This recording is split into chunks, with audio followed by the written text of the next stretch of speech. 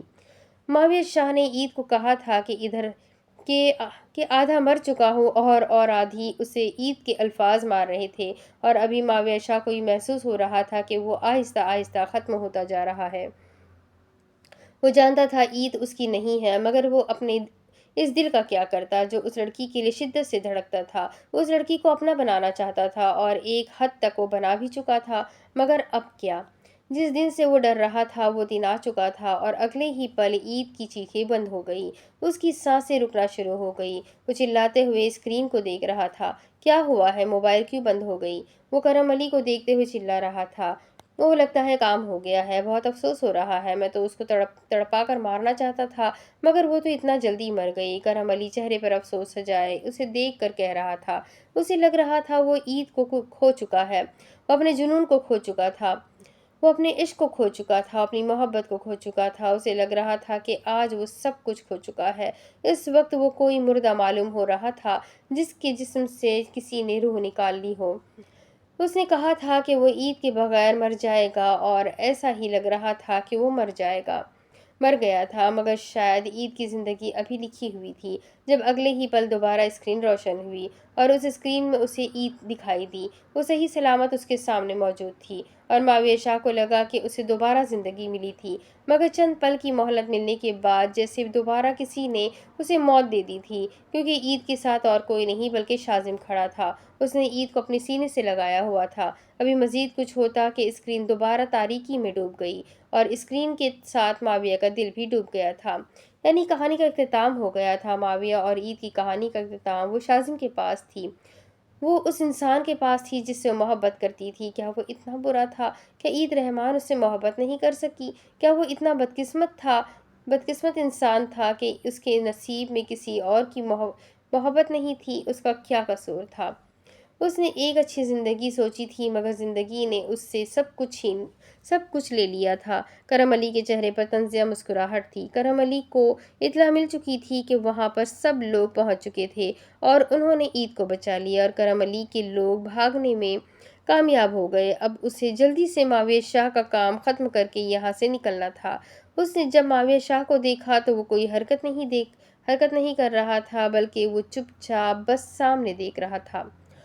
اور اس وقت پتہ نہیں کیوں کرم علی کو اس پر ترس آ رہا تھا۔ یہ وہی کرم علی تھا جو اس کے خون کا پیاسا تھا، مگر معاویہ شاہ کو اس نے کبھی اتنا بے بس نہیں دیکھا تھا۔ آج معاویہ شاہ کو اگر کوئی بھی دیکھتا تو اسے اس پر رحم ہی آتا، کیونکہ آج وہ شاید مکمل ٹوٹ گیا تھا۔ کرم علی کو کمزور نہیں پڑنا تھا، اسے طاقت چاہیے تھی جو معاویہ شاہ کے مرنے کے بعد ہی مل سکتی تھی۔ اس نے اپنی بندوق معاویہ شاہ کی طرف کر دی۔ تیار ہو جاؤ، تمہارا کام اب تمام کرنے والا ہوں میں۔ وہ چپ رہا۔ اس نے نظریں اٹھا کر کرم علی کو بھی نہیں دیکھا تھا۔ میں تم سے بات کر رہا ہوں معاویہ، اس نے دوبارہ کہا، مگر وہ کچھ نہیں کر رہا تھا۔ وہ چپ چاپ ایک بے جاں مردے کی طرح کرسی پر بندھا ہوا تھا۔ بندوق اس کے سر پر کرم علی نے تانی ہوئی تھی۔ معاویہ شاہ کو پرانی باتیں یاد آنے لگی۔ ماں، آپ اتنا کام کیوں کر رہی ہیں؟ میں آپ کی مدد کرواتا ہوں۔ وہ ننھا سا بچہ اپنی ماں کو یوں کڑکتی دھوپ میں کام کرتا ہوا نہیں دیکھ سکتا تھا۔ ارے معاویہ، بس پانی بھرنا ہے، میں بھر لوں گی، تم سے نہیں اٹھایا جائے گا، اس کی ماں نے محبت سے کہا تھا۔ نہیں، میں کروں گا۔ وہ پانی کا مٹکا اٹھانے کی ناکام کوشش کر رہا تھا۔ اس کی ماں نے اسے سب سے چھوٹا مٹکا دیا تھا۔ وہ اس مٹکے کو بڑی مشکلوں کے ساتھ لایا تھا، مگر گھر پہنچتے ہی وہ مٹکا بالکل خالی تھا، کیونکہ جتنا وہ ہل رہا تھا پانی سارا زمین پر گر چکا تھا۔ ماں، یہ تو سارا گر گیا، صبر، میں دوبارہ بھر کے آتا ہوں۔ وہ دوبارہ جانے لگا تھا جب اس کی ماں نے اسے دوبارہ روک لیا۔ میرا بچہ، پانی میں بھر کے آ گئی ہوں، اب ضرورت نہیں ہے، اس کی ماں نے اس کا ماتھا چومتے ہوئے کہا تھا۔ دیکھنا ماں، جب میں بڑا ہو جاؤں گا نا اور میں شادی کروں گا تو پھر میری بیوی آپ کی مدد کروائے گی، وہ مسکراتے ہوئے اور ساتھ میں شرماتے ہوئے کہہ رہا تھا۔ اس کی ماں نے آنکھیں چھوٹی کر کے اسے دیکھا تھا۔ یہ شادی کی بات اتنی سی عمر میں تمہیں کس نے بتائی؟ تو اپنی ماں کی بات پر معاویہ شرمانے لگا۔ وہ ہماری ٹیچر ہے نا، ان کی شادی ہو گئی ہے، پھر دوسری ٹیچر آئی ہے، تو سب نے کہا کہ وہ ٹیچر اب اپنے گھر پہ اپنے شوہر کے ساتھ رہیں گی اور پورا گھر سنبھالیں گی، اس لیے جب میں شادی کروں گا تو میری بیوی سب کچھ سنبھالے گی۔ دیکھیے گا، میری بیوی کو تو میں رانی بنا کر رکھوں گا، وہ بھی کام کرے گی، میں بھی کروں گا، ہم دونوں ساتھ میں کریں گے۔ لیکن تم کچھ نہ کرنا، آیا تمہیں سمجھ؟ وہ ننھا سا بچہ اپنے چھوٹے ہاتھوں سے اپنی ماں کا پسینہ صاف کرتے ہوئے کہہ رہا تھا۔ انشاءاللہ میرا بیٹا بڑا ہوگا تو دھوم دھام سے تمہاری شادی کروں گی میں، اور تم بہت بڑے آدمی بنو گے، پھر نہ تمہیں کام کرنے کی ضرورت ہوگی، نہ مجھے اور نہ ہی تمہاری ہونے والی بیوی کو، بلکہ ہم لوگوں کو کام پہ رکھ لیں گے، ہمارا بھی کام کم ہو جائے گا اور ان غریبوں کی بھی مدد ہو جائے گی۔ معاویہ کا ماتھا چومتے ہوئے اس کی ماں اسے سمجھا رہی تھی اور وہ ننھا سا بچہ اپنی ماں کی ساری باتیں غور سے سن رہا تھا۔ ماں، سب کچھ ادھورا رہ گیا، سب کچھ میرے ہاتھ سے چلا گیا، میں برا تو نہیں تھا ماں، مجھے برا بنایا گیا، مجھے محبت کرنے کی اتنی بڑی سزا کیوں ملی؟ اپنی محبت کے ہاتھوں ہی میں مارا جا رہا ہوں۔ افسوس مجھے موت کا نہیں ہے، افسوس مجھے اپنی محبت کو کسی اور کے ساتھ دیکھنے کا ہے۔ اس کی آنکھیں نم ہو گئی تھی۔ کرم علی کو آج جھٹکے پہ جھٹکے مل رہے تھے۔ وہ انسان جو آج تک کسی کے سامنے نہیں جھکا تھا، آج آنسو بہا رہا تھا۔ اسے اپنا انجام معلوم تھا، لیکن دل نے جینے کی تمنا کی تھی۔ جب مرنا چاہتا تھا تب موت آ نہیں رہی تھی، اور جب جینا چاہتا ہے تو موت سر پہ آ چکی تھی۔ اس نے ساری زندگی لوگوں کے ساتھ کھیل کھیلے، وہ سب کو ہراتا گیا، مگر صرف ایک لڑکی نے اس کو ہرا دیا تھا، اور وہ بھی محبت کے نام پر۔ معاویہ شاہ کی زندگی میں اگر عید رحمان نہیں تو اس سے یہ زندگی بھی نہیں چاہیے۔ اور پھر اچانک سے فائر ہوا اور کسی کا وجود کرسی پر دہذا گیا تھا۔ کرم علی کے ہاتھوں گولی چل گئی تھی، بہت ہمت کر کے اس نے چلائی تھی۔ معاویہ شاہ کے ہونٹوں سے اگر آخری کوئی الفاظ ادا ہوئے تھے تو وہ بس یہ تھے، ماں میں ہار گیا۔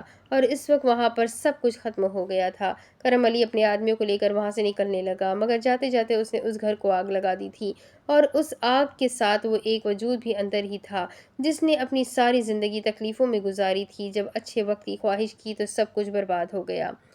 2 سال بعد عالیان آپ خود کو اور کتنی تکلیف دیں گے؟ خدا کے لیے خود کو سنبھالیں، 2 سال ہو چکے ہیں، اپنے لیے نہ صحیح تو میرے لیے خود کو سنبھالیں۔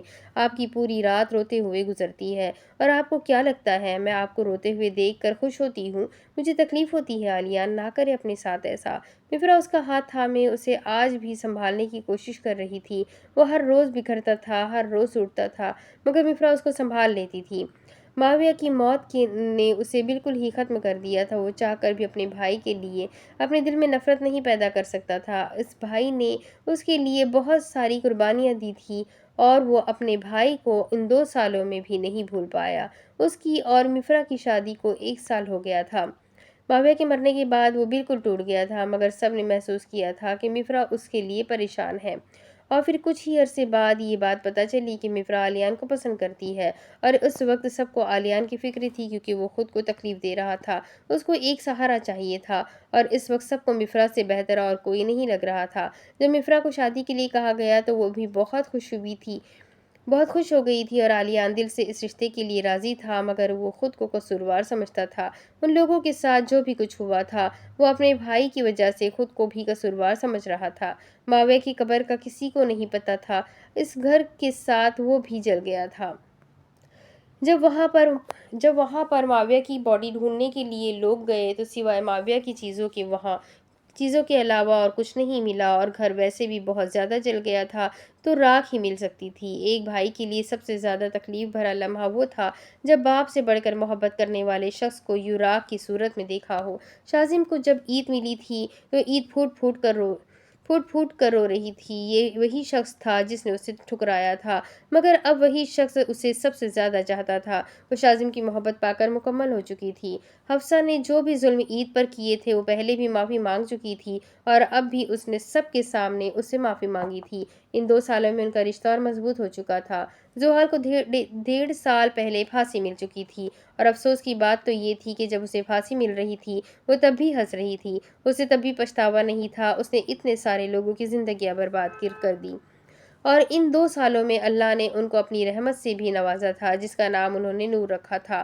نور کے معنی روشنی ہوتا ہے، اور وہ سچ میں ان دونوں کی زندگیوں میں روشنی لے آئی تھی۔ اہل عائشہ کو یہاں بھی بیٹے کی پیدائش ہوئی تھی جس کا نام انہوں نے تیمور رکھا تھا، اور وہ اپنے بیٹے کے ساتھ بہت زیادہ خوش تھے۔ پوری حویلی میں نور اور تیمور کے کہکہوں کی آوازیں آیا کرتی تھی، گویا اس گھر میں خوشیاں دوبارہ لوٹ آئی تھی۔ اگر خانزادہ حویلی کا منظر دیکھا جائے تو وہاں پر اللہ نے انوشا اور شاہزیب کو 2 بیٹوں سے نوازا تھا۔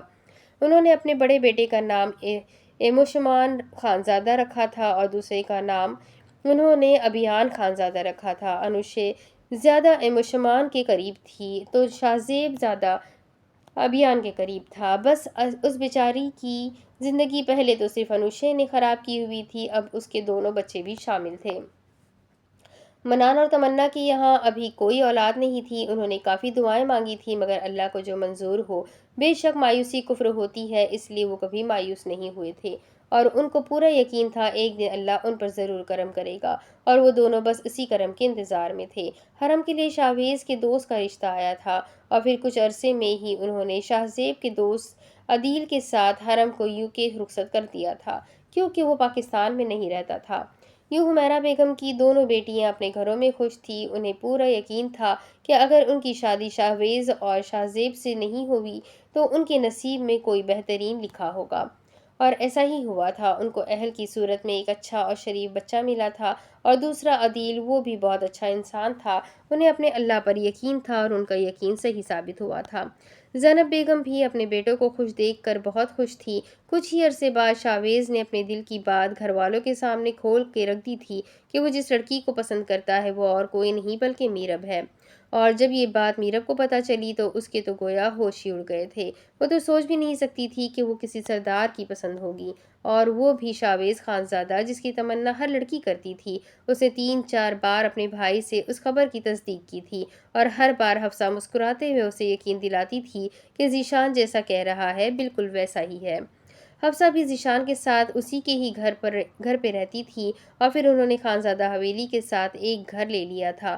حفصہ کا بھی جب دل کرتا وہ خانزادہ حویلی میں آ جاتی تھی، اور ذیشان بس کڑ کے رہ جاتا تھا۔ اس نے تو کئی بار خانزادہ لوگوں کو کہا تھا کہ اس کو منع کیا کرے، اپنے گھر پہ پیر ٹکتے نہیں ہے، ہر وقت حویلی میں گھسی رہتی ہے، مگر حفصہ بھی اپنے نام کی ایک تھی، مجال تھی جو اس کے کان پہ جو بھی رینگتی وہ ساری باتوں کو نظر انداز کر دیتی تھی۔ اللہ نے ان کو ایک بیٹی سے نوازا تھا جو حفصہ کا تو پتہ نہیں، البتہ ذیشان کے بہت قریب تھی۔ عروبہ ہمیشہ ذیشان سے چپکی رہتی تھی، اور حفصہ ہر بار ان دونوں کو الگ کرنے کی کوشش کرتی تھی، مگر جتنا وہ اسے الگ کرنے کی کوشش کرتی عروبہ رونا شروع کر دیتی تھی۔ آخر وہ ایک چھوٹی سی بچی سے جیلس ہو رہی تھی، اور یہ بات ذیشان کو مزہ دلاتی تھی۔ میرب کی اور شاویز کی شادی بہت دھوم دھام سے کی گئی تھی۔ بے شک میرب کے نصیب میں بھی بہترین لکھا تھا، تبھی تو اس سے شاویز خانزادہ ملا تھا۔ منال میرب کے نصیب میں کبھی تھا ہی نہیں، اس کے نصیب میں تمنا تھی جو اسے مل گئی تھی۔ وہ اللہ پہ یقین رکھنے والی لڑکی تھی، اور اللہ نے اسے شاویز خانزادہ سے نوازا تھا، ایک اچھا اور بہترین شخص۔ زندگیاں سب کی اچھی چل رہی تھی۔ ان 2 سالوں میں سب کی زندگی تبدیل ہو گئی تھی۔ عید آج بھی اپنا ماضی یاد کیا کرتی تھی۔ اس کی ماضی میں جو بھی کچھ ہوا تھا وہ یاد کر کے افسردہ ہو جاتی تھی، مگر شاذم اسے ہر بار سنبھال لیتا تھا۔ عید میری جان، تم کیوں کر رہی ہو؟ تم جانتی ہو جو گزر گیا وہ ماضی تھا، بھول جاؤ۔ شاذم: پتہ نہیں کیوں، مگر مجھے وہ خواب سونے نہیں دیتا۔ وہ میرے خوابوں میں آتا ہے، وہ خوابوں میں آ کر یہی کہتا ہے کہ وہ واپس آئے گا، وہ زندہ ہے، میں کیسے خود کو سنبھالوں؟ وہ ہر رات کی طرح آج رات بھی شاذم کے سینے پر سر رکھ کر اپنی پریشانی بتا رہی تھی۔ وہ جب بھی سوتی تھی تو اسے خواب میں معاویہ شاہ نظر آتا تھا، جو اسے کہتا تھا کہ وہ واپس آئے گا، وہ زندہ ہے۔ وہ کافی بار ڈاکٹرز کو دکھا چکی تھی، مگر ڈاکٹرز نے بھی یہی کہا تھا کہ انہیں تھوڑا مینٹلی ریسٹ چاہیے، کہیں دور ان کو لے جائیں گھمانے کے لیے۔ شاذم اسے کافی بار باہر بھی لے گیا تھا، مگر اس کے خواب اس کا پیچھا نہیں چھوڑ رہے تھے۔ میری جان، وہ مر چکا ہے، وہ نہیں آئے گا، تم بے فکر ہو جاؤ، وہ اسے تسلی دے رہا تھا، اور وہ بھی ہر بار کی طرح اس کی بات مان گئی تھی۔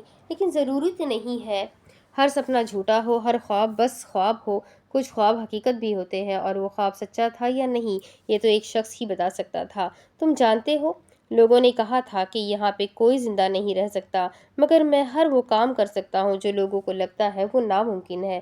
جیسے دیکھو، اس سمندر کے بیچوں بیچ اس جزیرے پر پچھلے 1.5 سال سے زندہ ہوں، اور سب لوگ یہی سوچ کے سکون کی نیند سو رہے ہیں کہ معاویہ شاہ مر چکا ہے۔ ہر کہانی میں ولن نہیں مرا کرتا میری جان، کچھ ولن میری طرح زندہ ہوتے ہیں، اور اس کہانی کا ولن میں ہوں، اور میری کہانی میں مر نہیں سکتا۔ وہ قہقہہ لگا کر ہنس رہا تھا۔ نو اس کے پاس ہی موجود تھا۔ اسے 2 سال پرانا واقعہ یاد آ گیا تھا، جب کرم علی نے اس کو گولی مار دی تھی۔ بھائی آنکھیں کھولے بھائی۔ نو گھر کے پچھلے راستے سے اندر آ گیا تھا۔ اندر آتے ہی اس کی نظر کرسیوں پر بندھے معاویہ شاہ پر پڑی تھی، جس کے بازو سے خون نکل رہا تھا۔ کتنا اناڑی ہے بیوقوف آدمی، ہاتھ میں گولی مار کر سوچ رہا ہے کہ معاویہ شاہ مر گیا۔ نو جو ابھی پریشانی سے اسے پکار رہا تھا، اگلے ہی پل معاویہ شاہ کی آواز سن کر اس کے جسم میں گویا کسی نے زندگی دوبارہ ڈال دی تھی۔ بھائی آپ ٹھیک تو ہیں نا؟ وہ پریشانی سے پوچھ رہا تھا۔ نہیں، جب وہ آگ لگا دے گا اور میرا پورا جسم جل جائے گا پھر تم مجھے رسیوں سے آزاد کرنا، ٹھیک ہے؟ وہ غصے سے کہہ رہا تھا۔ انہوں نے جلدی سے اس کی رسیاں کھولی اور اسے آزاد کرنے لگا۔ بیوقوف آدمی کرم علی کو اچھے القابات سے نوازتے ہوئے نو کو چلنے کا کہہ رہا تھا۔ اس کو گولی لگی تھی، اسے تکلیف ہو رہی تھی، مگر وہ یہ بھی جانتا تھا کہ وہ اتنا جلدی نہیں مرے گا، اور پھر ایسا ہی ہوا تھا، وہ نہیں مرا تھا۔ کسی کو بھی پتہ نہیں چلا کہ معاویہ شاہ اور نو اس دن کے بعد کہاں چلے گئے۔ سب کو یہ لگ رہا تھا کہ معاویہ شاہ مر چکا ہے اور نو فرار ہے، یا ہو سکتا ہے اسے بھی ان دشمنوں نے مار دیا ہو۔ مگر کرم علی نے جس طاقت کے لیے یہ سب کچھ حاصل کیا تھا وہ بیچارہ صرف 3 مہینے ہی حکومت کر سکا، کیونکہ معاویہ شاہ لوگوں کی نظر میں ضرور مر گیا تھا لیکن وہ زندہ تھا، اس نے جو کہا تھا وہ کر دکھایا تھا۔ اس نے کرم علی کو تڑپا تڑپا کے مارا تھا، یہاں تک کہ اس کے جسم کے اس نے اتنے ٹکڑے کیے تھے کہ حقیقت میں اس کے آدمی اس کی لاش نہیں ڈھونڈ سکے تھے۔ وہ جو کہتا تھا وہ کرتا تھا اور اس نے وہی کیا تھا۔ اس کو سب کی خبر تھی، مگر وہ دنیا والوں کی نظر میں مر چکا تھا اور وہ ویسا ہی رہنا چاہتا تھا۔ عید بہت غلط کیا تم نے، مگر دیکھو میں نے تمہاری نیندیں حرام کر دی ہے۔ معاویہ شاہ کو عید کی کیفیت کا علم تھا کہ وہ ڈاکٹرز کے پاس جاتی ہے اور ان کو یہ کہتی ہے کہ اسے خواب میں کوئی شخص نظر آتا ہے، اور وہ اچھے سے جانتا تھا کہ وہ شخص اور کوئی نہیں ہے بلکہ وہ خود تھا۔ میرے ساتھ اگر کوئی تھوڑا سا بھی برا کرے تو میں اس کے ساتھ بہت زیادہ برا کرتا ہوں، مگر دیکھو تمہارے ساتھ میں برا نہیں کر سکا۔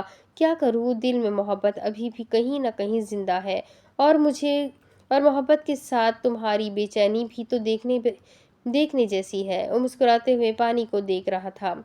جس جزیرے پر وہ موجود تھا، لوگوں کا کہنا تھا یہاں پر کوئی زیادہ دن زندہ نہیں رہ سکتا، مگر معاویہ شاہ نے یہ ثابت کیا تھا کہ جو کام ناممکن ہے وہ ممکن کر سکتا ہے۔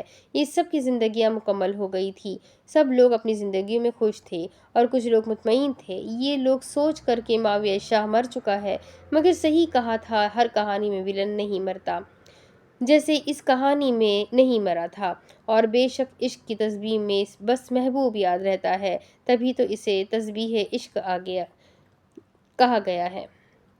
تو یہ کہانی یہی ختم ہوتی ہے۔ آئی ہوپ آپ سب کو یہ ناول پسند آیا ہوگا۔ آپ سب کو اس کا اینڈ کیسا لگا، اس کا کلائمیکس کیسا لگا، اس کا ویلن ابھی زندہ ہے، کیا اس کا پارٹ 2 بنے گا یا نہیں بنے گا، یہ جاننا تو ضروری ہے، اور یہ تو ہمیں صرف سلمیٰ خان بتا سکتی ہے۔ دیکھتے ہیں آگے کیا ہوتا ہے۔ ویسے یہ ناول یہاں پر فنش ہو چکا ہے، تو آپ سب کو تسبیح عشق یہ ناول کیسا لگا مجھے کمنٹ کر کے ضرور بتائیے گا۔ اپنے کانٹیکٹس میں اس ناول کو ضرور شیئر کیجیے گا۔ آخر یہ رائٹر کا حق ہے جو آپ کے لیے محنت کر کے اتنے پیارے پیارے اور اتنے بڑے بڑے ناولز لکھتی ہیں۔ تو چلے، آپ سب کا بہت شکریہ۔ ویڈیو کو لائک کیجیے، میرے ساتھ بنے رہیں۔ ایک اور نیا ناول اس کے بعد میں شروع کرنے لگی ہوں، تو نیا ناول کون سا ہے وہ میں آپ کو پوسٹ کے ذریعے بتا دوں گی۔ تو ملتے ہیں اگلے ویڈیو میں، تب تک کے لیے اپنا خوب سارا خیال رکھیں، مجھے بھی دعاؤں میں یاد رکھیں۔ اللہ حافظ۔